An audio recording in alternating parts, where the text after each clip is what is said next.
नमस्कार साथियों, स्वागत है आपका अपने यूट्यूब चैनल पे। और आज है 10 अगस्त 2023 और जैसा कि आपको पता है कि इस वीडियो में इस तारीख से जितने भी इम्पोर्टेंट फैक्ट या क्वेश्चन होते हैं जो एग्ज़ाम में आते हैं, उन फैक्ट का इस तारीख में इस वीडियो में डिस्कस किया जाता है।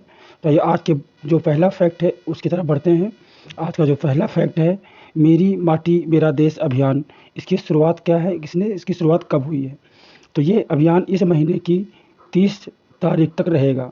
जो अगस्त महीना चल रहा है, तो अगस्त में जो 30 तारीख आएगी तब तक ये चलेगा और ये अभी स्टार्ट हुआ है इसी महीने में। इसमें राष्ट्रीय, राज्य, ब्लॉक और गांव स्तर के साथ साथ स्थानीय शहरी निकायों के कार्यक्रम भी शामिल होंगे। पीएम मोदी ने हाल ही में आकाशवाणी पर प्रसारित मन की बात कार्यक्रम के दौरान इस अभियान की घोषणा की। इस प्रोग्राम में हर एक बंदा जो गांव से संबंध रखता है, वो अपने गांव से मिट्टी लाएगा और वहाँ पे ला करके पेड़ लगाएगा। ये दिल्ली में होगा। तो ये मेरा माटी मेरा देश अभियान दिल्ली में आयोजित होगा और इसमें हर एक गांव से, पंचायत से मिट्टी लाई जाएगी। और दूसरा फैक्ट है, केंद्रीय अप्रत्यक्ष कर और सीमा शुल्क बोर्ड CBIC के नए अध्यक्ष कौन है? ये अभी चुने गए हैं हाल ही में। इनका नाम है संजय कुमार अग्रवाल। संजय कुमार अग्रवाल ने विवेक जौहरी का स्थान लिया है और जो 31 मई को CBIC प्रमुख के रूप में रिटायर हुए थे। और जो CBIC है वो वित्त मंत्रालय के तहत एक वैधानिक निकाय है और इसके अभी नए अध्यक्ष बने हैं संजय कुमार अग्रवाल। अगला आपका फैक्ट है, उड़ीसा उच्च न्यायालय के मुख्य न्यायाधीश अभी हाल ही में कौन चुने गए हैं? तो वो चुने गए हैं जस्टिस सुभाषिष तलपात्रा। ये अभी उड़ीसा न्यायालय के मुख्य न्यायाधीश चुने गए हैं। उड़ीसा के राज्यपाल प्रोफेसर गणेशी लाल ने इनको शपथ दिलाई है और जो ये जस्टिस सुभाषिष तलपात्रा हैं, उड़ीसा के 33वें मुख्य न्यायाधीश के रूप में स्थान लिया है इन्होंने स्थान लिया है न्यायमूर्ति S मुरलीधर का। तो इनके पहले न्यायमूर्ति S मुरलीधर थे जो 32वें थे और अभी 33वें बने हैं जस्टिस सुभाषिष तलपात्रा। तो ये हो गए उड़ीसा के न्यायाधीश। फिर आपका जो फैक्ट है बहुत इंपॉर्टेंट है क्योंकि टेस्ला कंपनी इस समय जो भी करती काफ़ी चर्चा में रहता है। तो टेस्ला के नए चीफ फाइनेंशियल ऑफिसर CEO नियुक्त किया गया है। तो ये नियुक्त किया गया है अपने भारतवंशी वैभव तनेजा को, जो भारत से हैं। वैभव तनेजा, इनको अभी टेस्ला का CEO नियुक्त किया गया है, CFO नियुक्त किया गया है। और वैभव तनेजा अपनी नई जिम्मेदारी के रूप में टेस्ला के CFO जॉर्ज करखून की जगह लेंगे। इससे पहले वैभव अकाउंटिंग डिपार्टमेंट को लीड कर रहे थे और ये दिल्ली के जो प्रतिष्ठित दिल्ली विश्वविद्यालय है उससे ये वाणिज्य में, कॉमर्स में स्नातक हैं।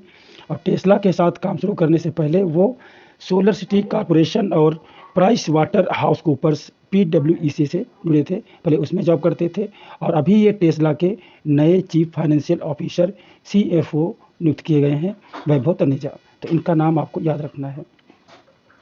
अगला फैक्ट है, भारतीय खेल प्राधिकरण SAI ने अभी एथलीट की यात्रा पर एक शॉर्ट फिल्म सीरीज चलाई है जिसका नाम है हल्ला बोल। तो हल्ला बोल एक ऐसी शॉर्ट फिल्म है जो एथलीटों पर है और इसको जारी किया है भारतीय खेल प्राधिकरण ने।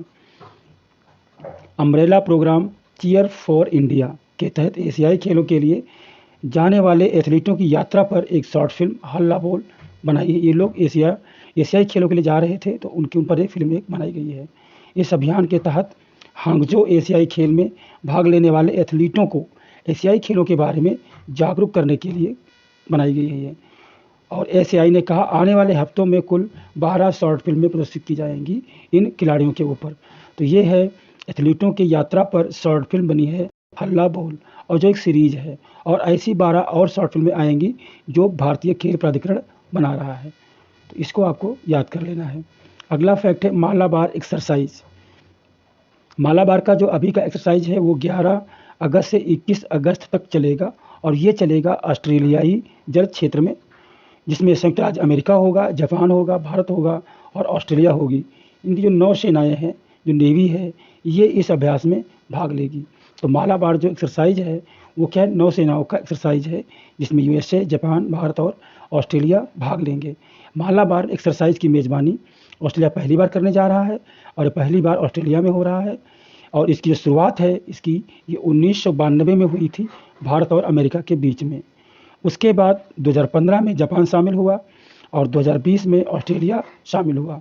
और अब ये नवीनतम जो है अभी हाल ही में ये 11 अगस्त से 21 अगस्त तक ऑस्ट्रेलिया में होगा। तो मालाबार एक्सरसाइज अब होता है 4 देशों के बीच में, यूएसए, भारत और ऑस्ट्रेलिया, जापान। अब अगला आपका फैक्ट है, भारत नेट प्रोजेक्ट के तहत गाँव में ब्रॉडबैंड कनेक्टिविटी। गाँव तक नेट पहुँचाने के लिए ये भारत का जो प्रोजेक्ट है उसके तहत ये होगा। तो ये क्या है, केंद्रीय मंत्रिमंडल ने भारत नेट प्रोजेक्ट के तहत हर गांव में नेट पहुंचाने की एक अभियान जारी किया है। देश भर में 6.4 लाख गांव के लिए लास्ट मील ब्रॉडबैंड कनेक्टिविटी की योजना इनकी है। और इसके लिए इन्होंने अभी हाल ही में 1.39 लाख करोड़ रुपए आवंटित किए हैं, 1.39 लाख रुपए आवंटित किए हैं इसके लिए। तो क्वेश्चन आ सकता है कि अभी जो भारत नेट प्रोजेक्ट है उसके तहत कितना रुपया दिया गया है, तो 1.39 लाख करोड़। वर्तमान में भारत नेट प्रोजेक्ट के तहत 1.94 लाख गाँव को जोड़ा गया है और ये connectivity Bharat broadband network limited द्वारा प्रदान की जा रही है। ये जो कनेक्टिविटी है वो BBNL के द्वारा प्रदान की जा रही है। BBNL का जो फुल फॉर्म है वो है भारत ब्रॉडबैंड नेटवर्क लिमिटेड, ये है BBNL, और जो BSNL की एक शाखा है। विश्व एथलेटिक चैंपियनशिप में भारतीय टीम का नेतृत्व। अब विश्व एथलेटिक चैंपियनशिप खेला जा रहा है, उसमें भारत की तरफ से टीम का नेतृत्व कौन करेगा, तो ये करेंगे नीरज चोपड़ा। आपको पता है कि ये भाला फेंक वाले खिलाड़ी हैं। 19 अगस्त से हंगरी में हो रहा है, बुडापेस्ट में, ये विश्व एथलीट चैंपियन। तो इसका कोई स्थान याद रखना है, एक तो ये 19 अगस्त से हो रहा है और फिर ये बुडापेस्ट में हो रहा है जो हंगरी में स्थित है। और भारत की बात करें तो इससे 28 सदस्यीय टीम इसमें जाएगी खेलने के लिए। और यहाँ पे एक अपने साथ दुर्घटना हो गई है, एक खिलाड़ी जो शॉट पुटर तजिंदर पाल सिंह है, ये इनकी कमर के चोट के कारण ये चैंपियनशिप में भाग नहीं ले पा रहे हैं। अगला आपका जो फैक्ट है वो है अमृत वृक्ष आंदोलन ऐप लॉन्च किया गया है और ये लॉन्च किया गया है असम में। तो इसके साथ में इनका नाम याद रखना है, अमृत वृक्ष आंदोलन ऐप, और ये हुआ भी कहाँ है, असम में। तो असम के इसमें जो मुख्यमंत्री हैं उनका नाम है हिम्मत बिश्वा शर्मा। अमृत वृक्ष आंदोलन के जो थीम गीत के साथ वन और पर्यावरण विभाग के अमृत वृक्ष आंदोलन वेब पोर्टल या मोबाइल एप्लीकेशन लॉन्च किया गया है।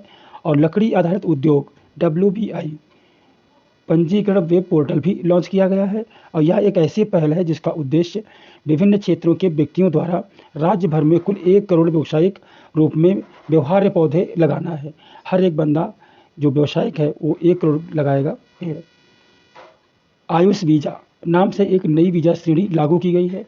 तो ये अभी लागू किया है गृह मंत्रालय ने, और गृह मंत्रालय ने लागू किया है तो हाल ही में भारतीय चिकित्सा देखभाल कल्याण और योग सहित चिकित्सा उपचार की आवश्यकता वाले विदेशी नागरिकों के लिए आयुष वीजा नाम से एक नई वीजा श्रेणी शुरू की गई है।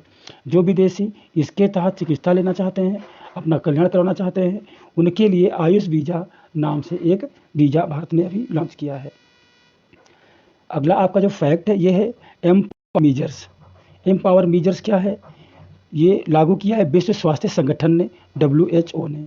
और जो इसका एम्पावर का जो उद्देश्य है वो तंबाकू के उपयोग और रोकथाम नीतियों की निगरानी करना है, लोगों को तंबाकू के धुएं से बचाना, तंबाकू छोड़ने में सहायता प्रदान करना, तंबाकू के खतरे के बारे में चेतावनी देना, तंबाकू के विज्ञापन पर प्रतिबंध लगाना, तंबाकू उत्पादों पर कर बढ़ाना, ये सब शामिल है एम्पावर मीजर्स पे, जो टोबैको को प्रतिबंधित करती है, प्रिवेंट करती है कि लोग इसका इस्तेमाल न करें। ये किसने किया है, WHO विश्व स्वास्थ्य संगठन, जिसका हेडक्वार्टर कहाँ है, जिनेवा में है। विश्व स्वास्थ्य संगठन की जो नई रिपोर्ट है वो 15 वर्षों में की बात की जाए तो वैश्विक आबादी का 71% लगभग 5.6 अरब लोग संरक्षित हैं, जो 2007 की तुलना में अधिक है। तो काफ़ी ज़्यादा इसको लेकर के जागरूकता फैलाई गई है।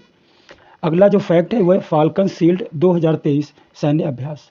अभी आपने मालाबार अभ्यास पढ़ा था जो 4 देशों के बीच में होगा और 11 से 21 अगस्त के बीच में होगा। और ये अभी जो फाल्कन शील्ड 2023 है वो होगा चीन और संयुक्त अरब अमीरात के बीच में। अगस्त में चीन के जीजियांग में फाल्कन शील्ड 2023 नाम का अपना पहला संयुक्त वायुसेना प्रशिक्षण आयोजित करेगा।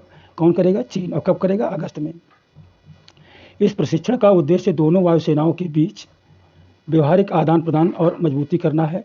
तो ये एक वायु वाला है जो चीन और UAE के बीच में होगा और ये कहाँ होगा, झेजियांग प्रांत में होगा, चीन के अंदर। अगला जो आपका फैक्ट है वो है DCS, जिसका फुल फॉर्म है डिजिटल क्रॉप सर्वे लॉन्च। ये डिजिटल क्रॉप सर्वे लॉन्च किया गया है और ये लॉन्च किया है केंद्रीय कृषि मंत्रालय द्वारा।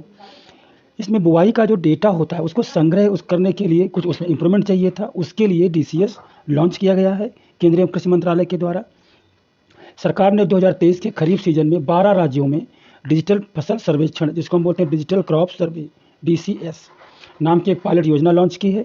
और इसके संदर्भ में अगर देखा जाए तो एप्लीकेशन GIS और GPS जैसी तकनीकों का उपयोग करता है और इसका उद्देश्य जो होगा वो फसल क्षेत्र का आकलन और समाधान और किसानों का समर्थन बहुत सटीक तरीके से करेगा।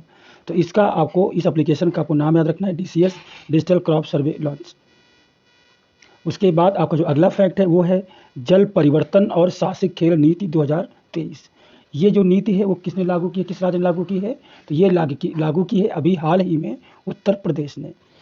इस नीति का जो लक्ष्य होगा, राज्य को जल पर्यटन और साहसिक खेल केंद्र में बदलना है।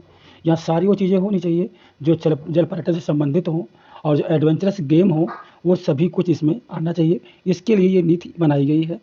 और जो राज्य सरकार द्वारा अधिसूचित तिथि से ये 10 वर्षों तक के लिए वैध होगी। ये उत्तर प्रदेश सरकार ने किया है जल पर्यटन को बढ़ावा देने के लिए। तो ये था आपका आज का आखिरी क्वेश्चन।